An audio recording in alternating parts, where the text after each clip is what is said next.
Ryan, Executive Director for WHO's World Health Emergencies Program. Dr. Teresa Zakaria, she is the Senior Emergency, the Incident Manager for the escalating violence in Israel and the occupied Palestinian territories. And last but not least, Dr. Sylvie Mays, she's Senior Emergency Officer, and we'll have her here for any questions around Sudan. Now, we have a big list of colleagues online for the purpose today, and that's first Dr. Rick Brennan. He is the Regional Emergency Director in the Eastern Mediterranean region. We have the head of WHO representative from Egypt, Dr. Naima Al-Kassir. We have also the WHO representative in the occupied Palestinian territories, Dr. Rick Peeperkorn. And we have the WHO special representative for Israel, Dr. Michel Thieren. Welcome to all of you. And with this, let me hand over to the Director General for the opening remarks. Thank you, Christian. Good morning, good afternoon, and good evening. We're running out of words to describe the horror unfolding in Gaza. Since Hamas's horrific attacks on Israel on the 7th of October, more than 10,000 people have been killed, including more than 8,500 in Gaza and 1,400 in Israel. In both Israel and Gaza, 70% of those killed are women and children. More than 21,000 are injured, and more than 1.4 million people in Gaza have been displaced. The situation on the ground in Gaza is indescribable. Hospitals crammed with the injured lying in corridors, morgues overflowing, doctors performing surgery without anesthesia, thousands of people seeking shelter from the bombardment, families crammed into overcrowded schools, desperate for food and water, toilets overflowing and the risk of disease outbreaks spreading, and everywhere, fear, death, destruction, loss. So far, WHO has verified 237 attacks on healthcare, including 218 in the occupied Palestinian territory and 19 in Israel. Attacks on healthcare are a violation of international humanitarian law. 14 out of 36 hospitals in the Gaza Strip are non-functional. However, functionality is affected by lack of food and clean water and the lack of fuel to power generators. As health needs soar, our ability to meet those needs is plummeting. 23 hospitals have been ordered to evacuate in Gaza City and North Gaza. Enforced evacuation in these circumstances would put the lives of hundreds of patients in a life-threatening situation. Moving a baby on life support would be hazardous in a high-income country. Doing so in Gaza would gravely endanger a child whose life has only just begun and who knows nothing of this conflict, nor is responsible for it. Demanding these patients move puts them and the health workers in an impossible situation.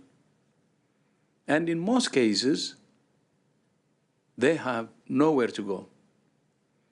I send my appreciation to health workers in both Gaza and Israel who are dealing with the consequences of this conflict. The best way to support those health workers and the people they serve is to strengthen the existing health system by resupplying the hospitals and ensuring their security. In the past 2 weeks, WHO has been able to deliver 54 metric tons of humanitarian supplies to Gaza. But this does not even begin to address the scale of need. Far more is needed than can be delivered with a deep feed of aid, with a drip feed of aid. Before the 7th of October, an average of 500 trucks a day were crossing into Gaza with essential supplies. Since the 7th of October, only 217 trucks have entered in total. To sustain the humanitarian response on the scale needed, we need hundreds of trucks to enter Gaza every day. We thank Egypt for opening the Rafah border crossing to allow the evacuation of severely injured patients and foreign nationals. It's too late to help the dead now, but we can help the living. We can help those who live every moment in fear. We can help injured civilians. We can help the almost 200 women who are expected to deliver babies every day. We can help children and older people. We can help those with life-threatening diseases who need urgent medical care. WHO will do everything we can to ensure that all people in Gaza have access to life-saving health and humanitarian services. In the current situation, this is almost impossible. At the very least, we need a humanitarian pause in the fighting, and ideally, a ceasefire.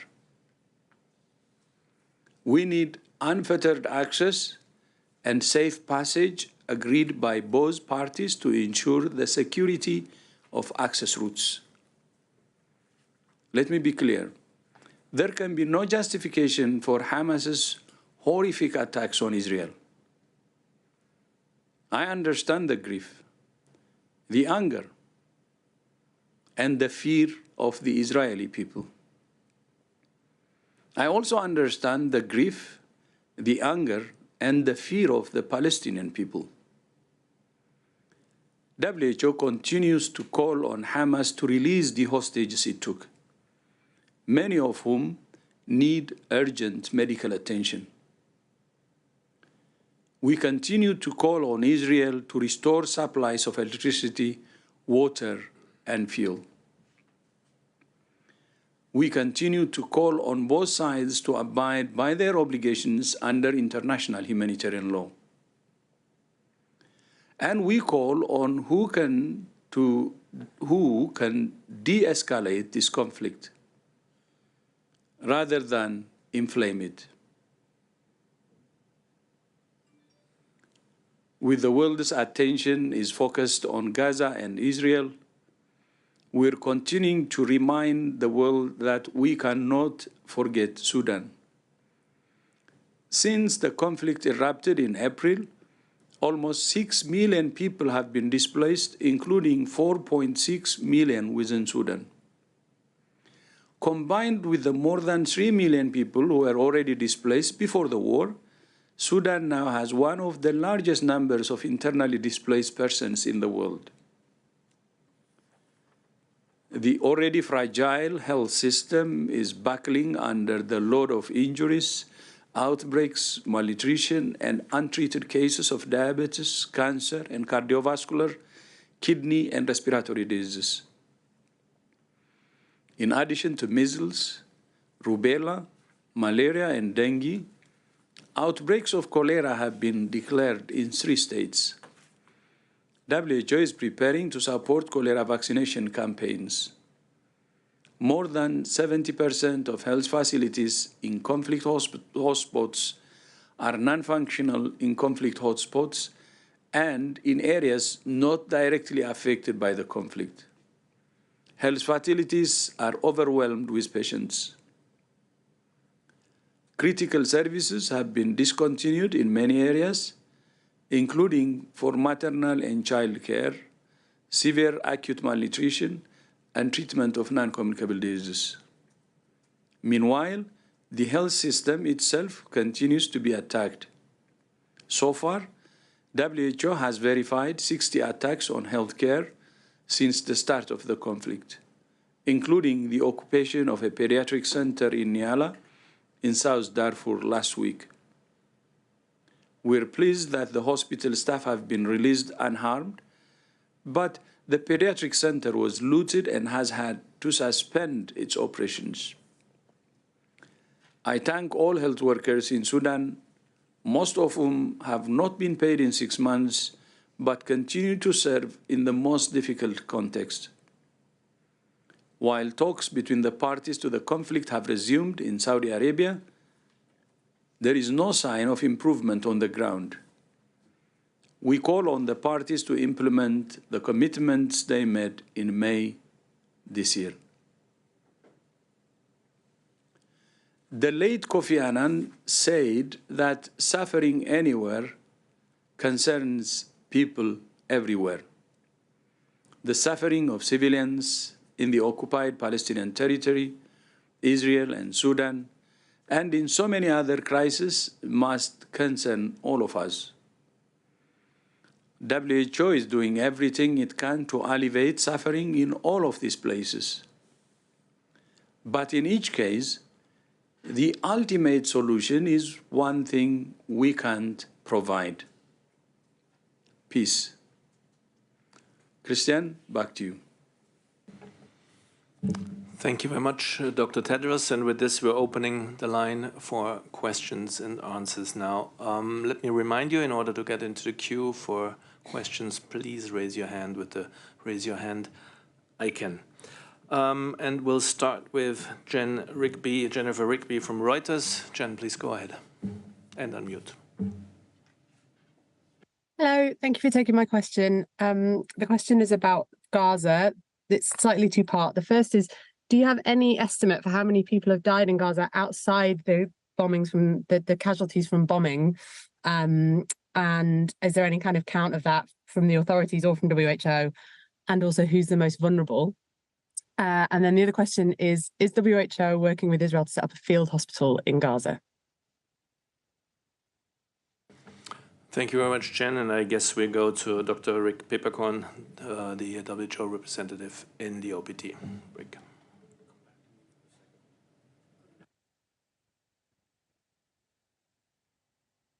I didn't get the second part of the question. I think the second part was on field hospitals. Is that correct? Okay, then I'm right. Let me first go to the total number, and I think Dr. Tedros referred already to this staggering number, and unfortunately, we got reports. I mean, the reports unfortunately has been increased. We talk now about 8,805 deaths, of which more than half are women and children, and the injuries over 22,250, including and also for the injuries over half women and children. And displacement was already mentioned of 1.4 million of the 2.1 million Gazans. You asked about field hospitals, and maybe we are definitely, we are currently not working on field hospitals, but maybe if I'm allowed, I could say something about the WHO plans and the WHO operational response plan for the next 3 months. So we are finalizing an operational response plan with an estimated budget of 15 million for the next 3 months. And the focus is first and foremost on supporting existing health facilities. So strengthen and maintain services and reinstitute a trauma pathway. We should realize the health system in Gaza is incredibly resilient, on a breaking point, but resilient. Within this plan, we will focus, of course, on health service delivery, the management of casualties, the re-establishing of a trauma pathway from the point of injury, and also maintaining the continuity of essential health services and the re-establishment of referral pathway, primary, secondary, and tertiary levels. We focus on public health intelligence, early warning, disease prevention and control, supplies and logistics, and coordination. This is the core of the WHO operational plan. Then, to supplement it, we will focus on a number of emergency medical teams from outside Gaza to work with those key referral hospitals on certain areas where it's most needed. We also will plan for 2 to 3 additional field hospitals, and ideally 1 in the north and 2 in the south. I want to make a very important point, and people maybe don't realize that. There are approximately 20,000 health workers in Gaza. 20,000 health workers operational in Gaza. There are 7,084 physicians, of which 529 surgeons. There are more than 11,600 nurses, almost 4,000 pharmacists, and 607 midwives. There's lab technicians, etc., etc. There was, for this war, a functioning health system. There are still, from the 36 hospitals, there's 22 hospitals operational, partly operational, I would say. And I think Dr. Tedros, Dr. Tedros already described all the shortages, which are, of course, affecting these current hospitals. There's also, when I look at the primary healthcare facilities, currently 26 of the 74 primary healthcare facilities are still partly functioning. Point I want to make, we will have to focus. We are now in I would say, an ultra-emergency phase. And WHO is doing a lot to address that. I will not focus on that now. But in this humanitarian response, and when you look at health and the health system, we have to focus in supporting and making sure that the existing health systems will be able to deliver.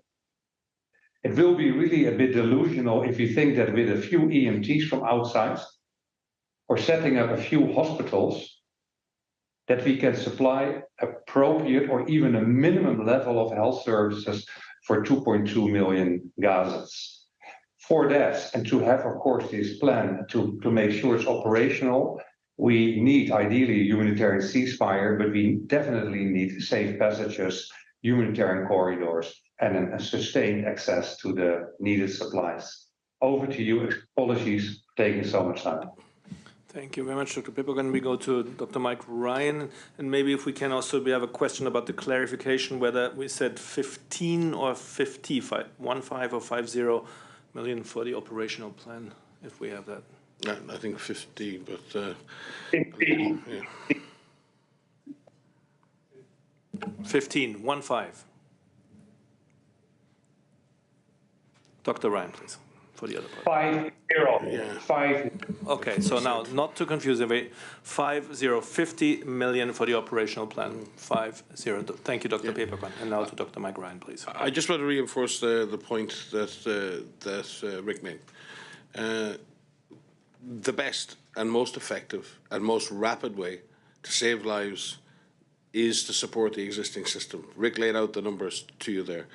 The doctors, the nurses, the pharmacists, the technicians, the porters and everybody else within that system have done remarkable work over the last 3 weeks. They have saved countless lives. They want to continue doing that.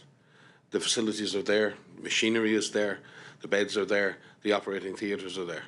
It is the responsibility of all parties to the conflict to allow those hospitals to be resupplied. The international law is clear on this. It's not just about not attacking facilities, it's about protecting facilities, and occupying authorities have a special responsibility to ensure that such facilities are not only protected, but serviced and supplied with the adequate needs for the populations that they serve. The issue of EMTs coming in field hospitals, the best and most effective way to introduce an EMT or a field hospital is to bring it in an association with an existing facility where it adds to the number of beds. It adds specialist capability. It allows exhausted surgeons and others to rest while others take on the role. Putting field hospitals far away from population centres, unsupported by the local infrastructure, is not the best way. It takes a long time. And secondly, right now, we have no deconfliction effectively operating. There is no humanitarian access, and anyone out there that says we've got humanitarian access, it is not true. Our supplies are being delivered in a way that I haven't seen in the past. It has been almost impossible to set up appropriate notification, acknowledgement and deconfliction measures in this particular conflict. So getting trucks over the border is one thing. Getting them to the places in which they are needed is another. And that has not been facilitated, that has not been supported. In fact, if anything, quite the opposite. So there is a huge gap between the rhetoric of some and the actual reality for our health workers on the ground and our staff on the ground. That needs to change. Because, quite frankly, I'm sick of hearing all of these reassurances that don't actually exist on the ground for the people we work with. Our staff are operating under duress at the risk of their lives to help ordinary civilians working in and bringing supplies to hospitals. How are we going to bring in field hospitals with further international workers whom we can't even guarantee the basic safety of the staff we have on the ground now? This is unconscionable. This is unthinkable. And I've operated in many, many, many different crises in my time, many different situations. And we have never found it as difficult, to establish the basic rules of engagement that would allow us to act in a proper humanitarian fashion with minimum guarantees of safety to our staff and to our partners. So the rules of this have got to change. If the international community want WHO and others to bring international staff at international field hospitals into Gaza, they must be able to guarantee their safety, and the occupying power must do likewise. There is no other way to do this. But as Rick said, the best way to do this is to support the existing system. But we will not be instrumentalized in this. We will not become a party to this. We are doctors, we are nurses, we are pharmacists, we are lab technicians, we are porters, we are drivers. Our job is to save lives. That is our only job. Thank you so much. With this, to the next question, it goes to Ashley Furlong from Politico. Ashley, please unmute.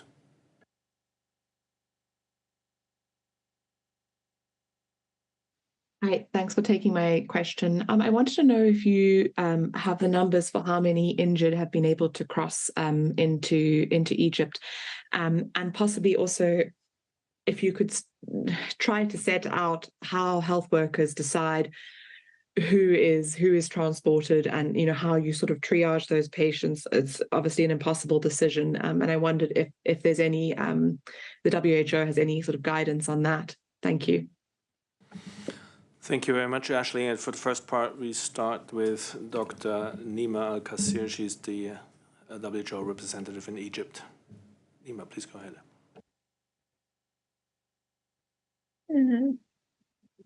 Good afternoon, good evening, and good morning. I would like to thank for this opportunity to answer your question directly. There has been a discussion on the most needed for in terms of trauma and medical evacuation for people who need surgery, the burns, the orthopedic, and at the same time, people who are critical in terms of cardiac problems or thoracic injuries. This is one. Regarding the safe access, I would like to echo what Dr. Ryan said, and also Director General. The movement of the patients has not been easy yesterday. We have the total number 46 that arrived. The hospitals, they were distributed between two main hospitals in North Sinai.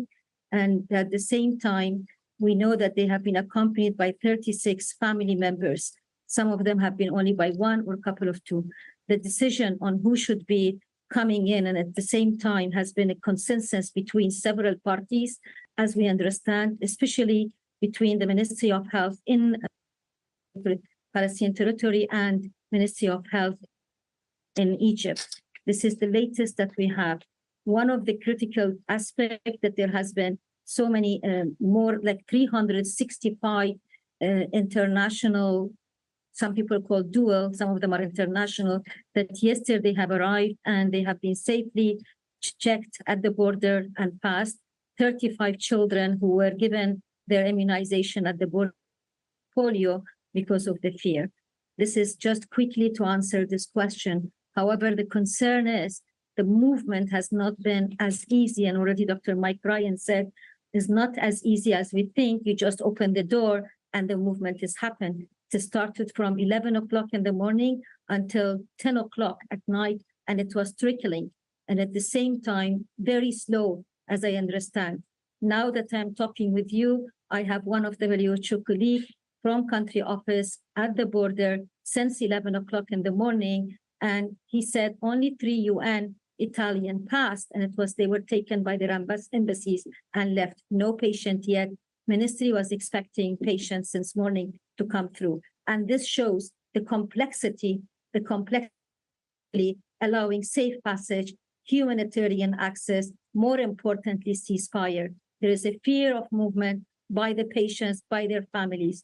Very well put by Dr. Tedros and by Dr. Mike Ryan. If the children and critical care patients are on machineries to keep them alive, with this movement, they are being put at risk. Thanks so much, Dr. Kassir, and to Dr.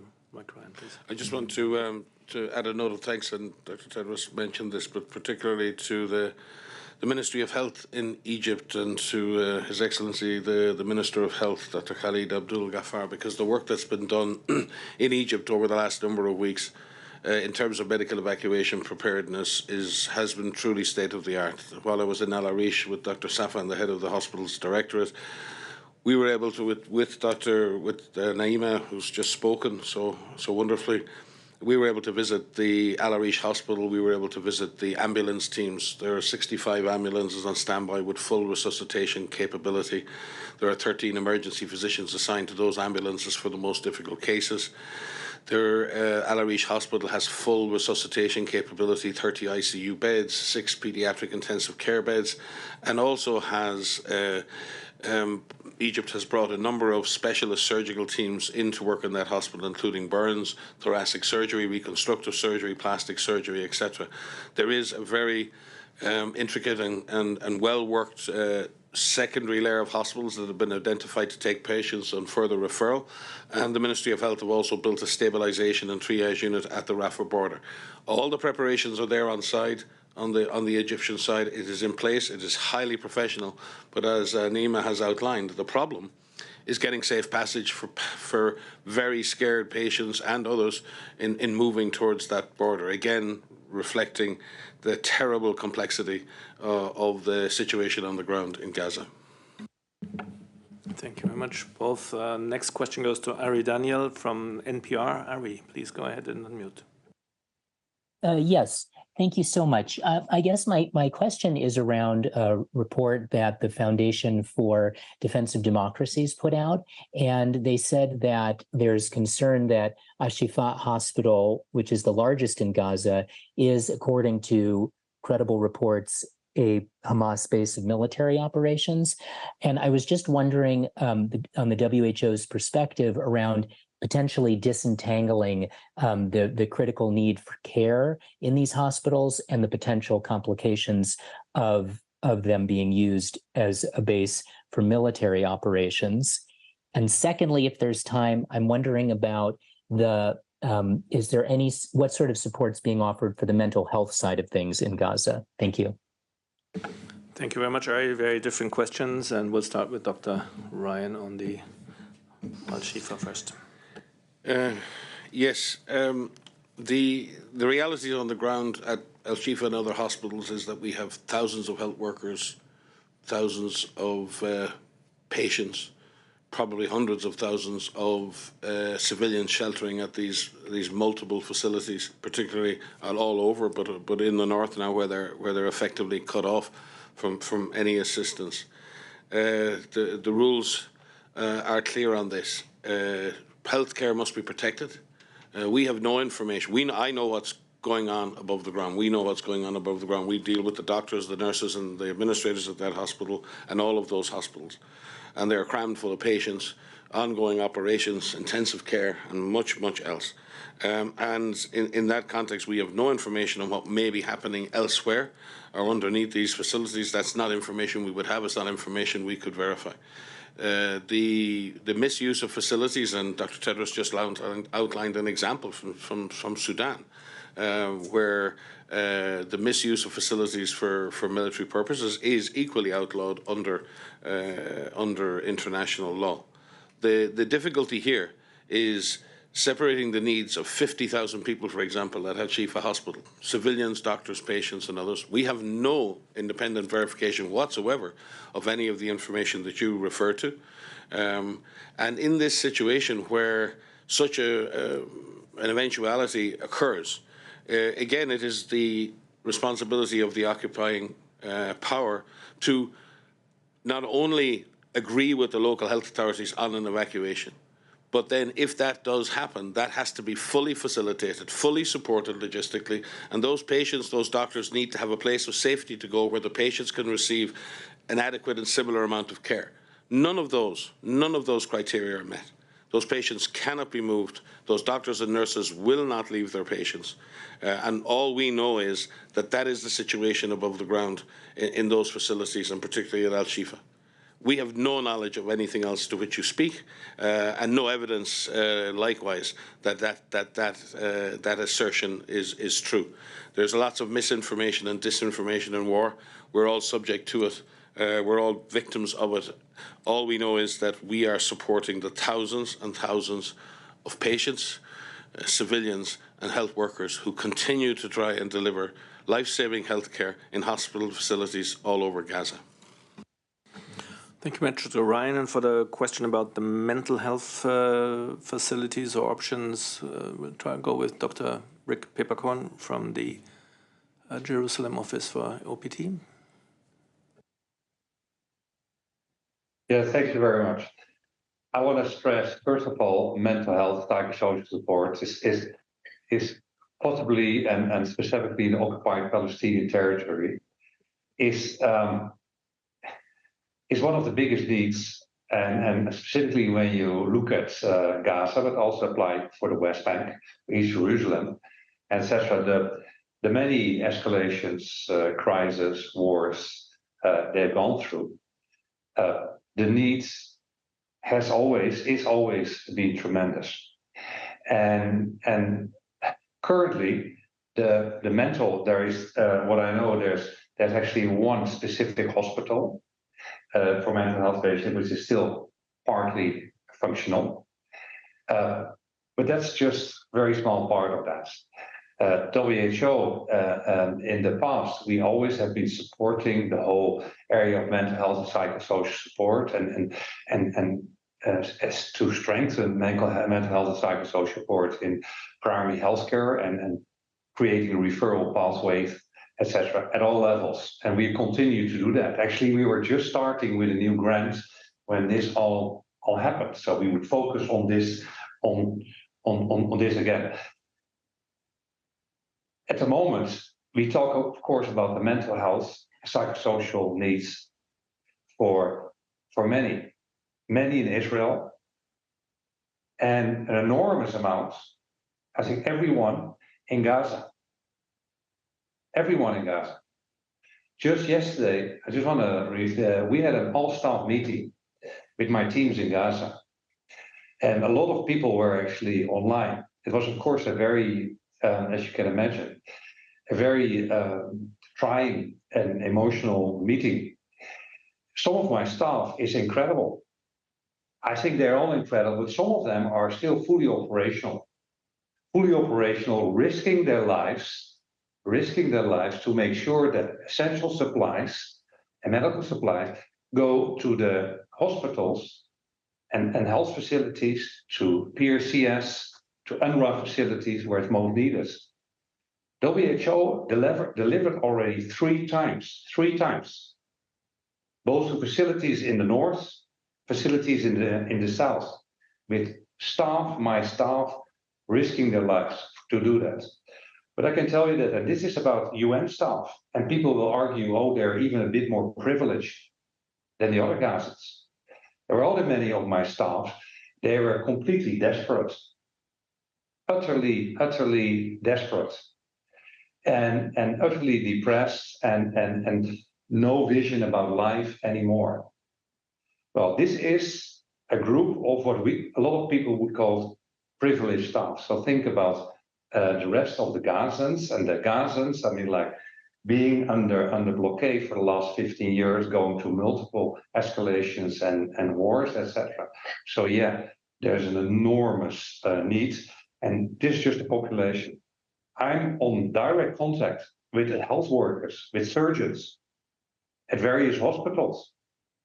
Every day we try to exchange text, and also my staff in Gaza is doing the same thing, so that we can target the supplies as good as possible, the limited supplies as Dr. Tedros were referring to, and many more lined up.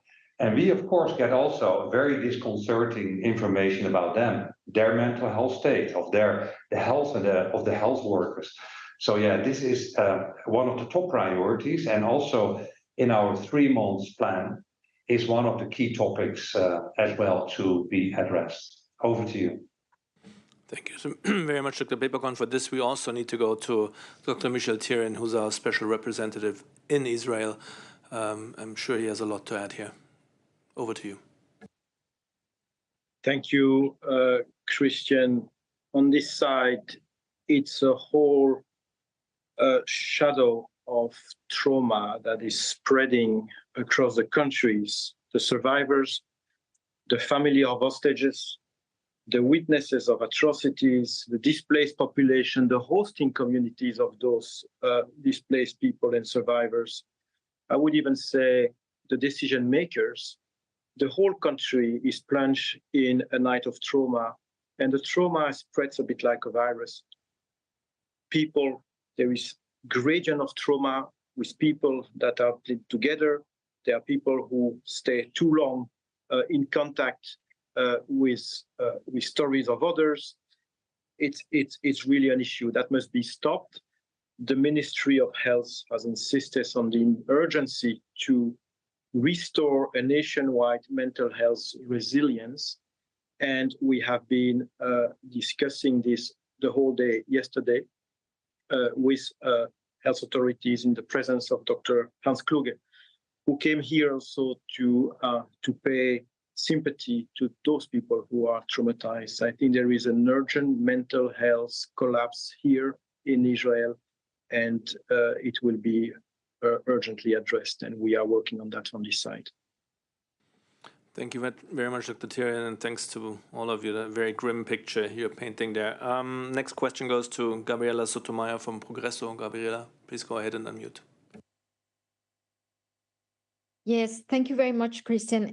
I know that Gaza is a very important issue, but I have a question on Acapulco, Mexico. So on Wednesday, October 25th, a Category 5 hurricane left the port of Acapulco devastated. Nearly 1 million people live there, with 80% of all homes severely damaged.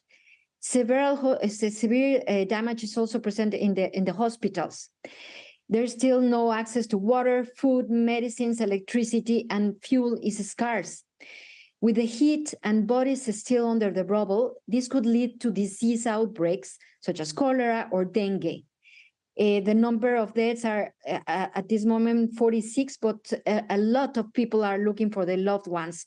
So my question is whether the government of Mexico has requested your assistance or your expertise in managing these disasters, or do you have any assessment of the state of the hospitals in Acapulco? Thank you so much. Thank you for taking my question. Thank you much, Gabriela. You're right. This is easy to forget in the current crisis. I'm not sure we have anyone here today who could talk about this.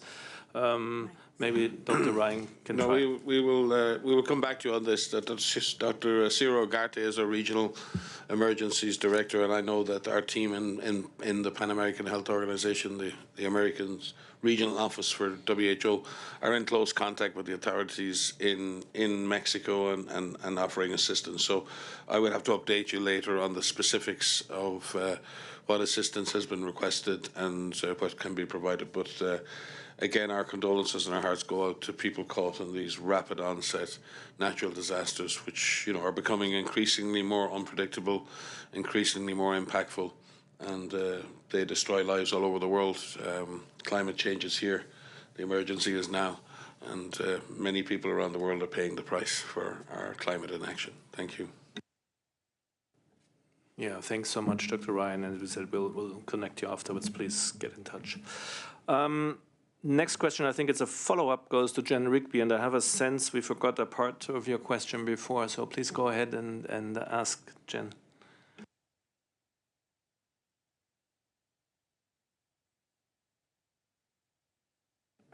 Not sure you're hearing us. In case not, but then let me ask what I think we forgot. I think we forgot the percentage of other diseases, non-conflict related injuries and diseases in Gaza, if we have figures about that.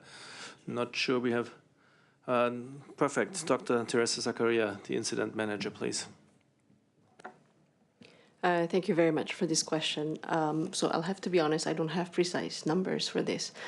And I think this is where it's really important to understand that we need to go beyond these figures. They're an indication as to how bad the situation is on the ground.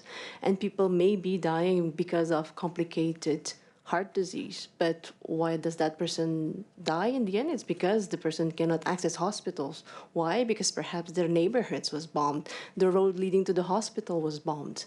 And so as such, it is unfair and it is not logic at this point to actually attribute the cause of death, whether it's been directly linked to bombardment or not. What we know for sure is that the population in Gaza are extremely suffering. And we see that just with the caseload, the occupancy of all hospitals inside the entire strip. And that is extremely important, and that is a clear sign for us too that we need to do something about it. And yes, thousands of patients are already in hospitals. Beyond available beds, hospitals are putting in place makeup beds and treatment options as well for people, but they are really at the verge of collapsing, and that is extremely important to address. We just cannot allow the situation to go on for even another minute. Thank you. Thanks so much, Teresa. And I think Dr. Rick Peppercorn also has his hand up. Yeah. Well, first of all, let me provide some facts. We know, for example, there's 1,000 patients in need for kidney dialysis. We know there's 130 premature babies in incubators. We know on average, there's another every year 2,000 cancer patients, which of course are all at risk. We also know that pre-conflict, that on average 100 patients per day, they would actually be referred out of Gaza to East Jerusalem or the West Bank for their specialized healthcare. 100 patients per day. 1 in 4 is a child. Most of them are oncology related. That's the biggest group. But of course, there's also specialization. So yes, of course, this war, this conflict has an enormous impact. There's another 350,000 estimated people who have non-communicable diseases, think diabetes, cardiovascular diseases, of course, cancer, oncology, etc., which are in need to get their insulin, etc., etc. So yeah, we definitely have some facts for that. And what we currently see, because I think there was also a question related to infections, etc. Well, in the shelters, we try to together with in all the shelters, the UNRWA shelters and the makeshift shelters, we try to with UNRWA to get a good assessment. We've seen a lot more acute respiratory infections among children. We see, of course, much more diarrhea, and we see skin diseases, etc. The water sanitation in a number of these shelters is really problematic. So we really have to be able to better monitor for outbreaks and be ready for response. Over to you. Thank you very much. Also, Dr. Peppercorn again. We're coming to the hour, but I would like to give a last round of opportunity for our guests online here. Maybe we'll start with Dr. Rick Brennan, our Regional Emergency Director in the Middle Eastern region, in the Eastern Mediterranean region. Dr. Brennan, over to you. Yeah, thanks. Thanks very much, Christian. Look, I think that the Director General said it best. The needs in Gaza right now are skyrocketing, while our ability to address those needs are plummeting. You've heard all the statistics from our colleagues. I think we've tried to convey what that's like for an individual mother or child or father on the ground, particularly those crammed in these overcrowded settings now. Over 700,000 people in schools, and overcrowding, difficult to get access to food, water. We hear these dramatic descriptions now of toilets overflowing and the risk of disease spreading. And then that coupled with the constant bombardment, it's just a really toxic mix. So what you've heard from my colleagues is exactly what we need. We need guaranteed access, secure access, protected access to those in need. We need to strengthen the existing health systems. The field hospitals, which we are consistently asked about, they will only address a small proportion of the need. We need the access. We need it guaranteed. We need a major scaling up of the humanitarian assistance and the cross-border operation. And most of all, we need the ceasefire that the Director General has called for. So thanks very much. Thank you so much, Dr. Brennan. With this, we're coming to the end of it, and thank you all for your participation. Again, we will be sending the audio file and Dr. Tedros' remarks right after the press conference, and the full transcript will then be available later today or tomorrow morning. For any further questions or follow-ups, please write to mediainquiries@wjo.int. And now we'll go for Dr. Tedros for the closing remarks. Thank you, Christian, and thank you to the members of the press for joining us today. And see you next time.